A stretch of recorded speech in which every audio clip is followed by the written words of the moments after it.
bắt xe sấy này ở tụi nó trở ra mình nhảy nhung thế chứ tụi đu sắp để nó la vư tụi nè tụi so sánh là nó có giá tụi đầu xứ nữa đầu kia là khó bỏ nó nè đầu tiệt tiệt sắt thâu thì nó giờ cứ tin trâu tiệt tiệt nữa thì nó ôi ôi xí nhưng cái tì thế này chẳng nào này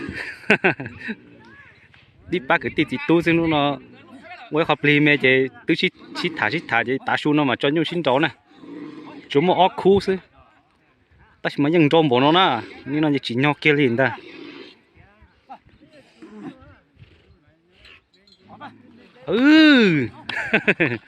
tôi nhớ cho nó chỉ tao pú này chẳng nên nó lá cho nó rau xí và sẽ giờ để púเลยgiờ ý tôi nhu chỉ là đi tận tên làm gì nè tôi nhớ cho nó bố cú chờ thế đấy chỉ mà nên nó lá nên nó cha nó rau xí chỉ tao pú đi tụi ăn sát tận nó là nhục có bòn đâu thì nó thế xí nè giờ là tao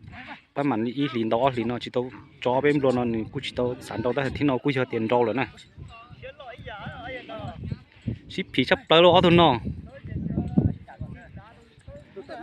tụi tao nó giờ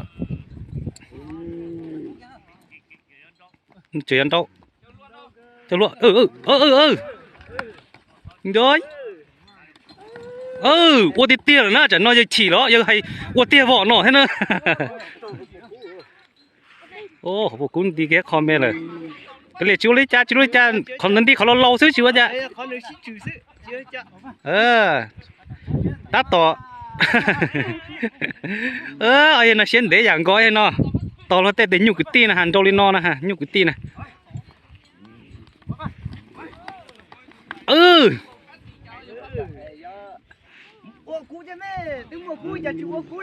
，ôi phá,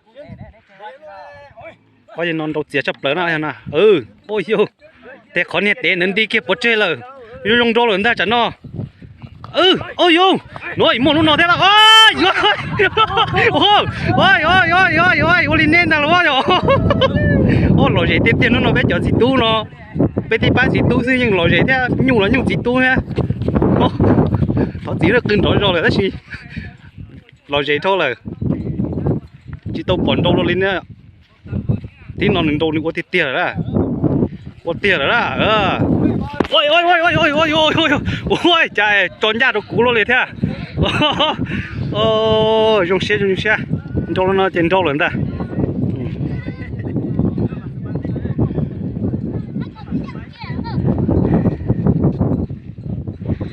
sau cái lái sắp bút một chế lấy trâu một chế ta lên nè ôi yêu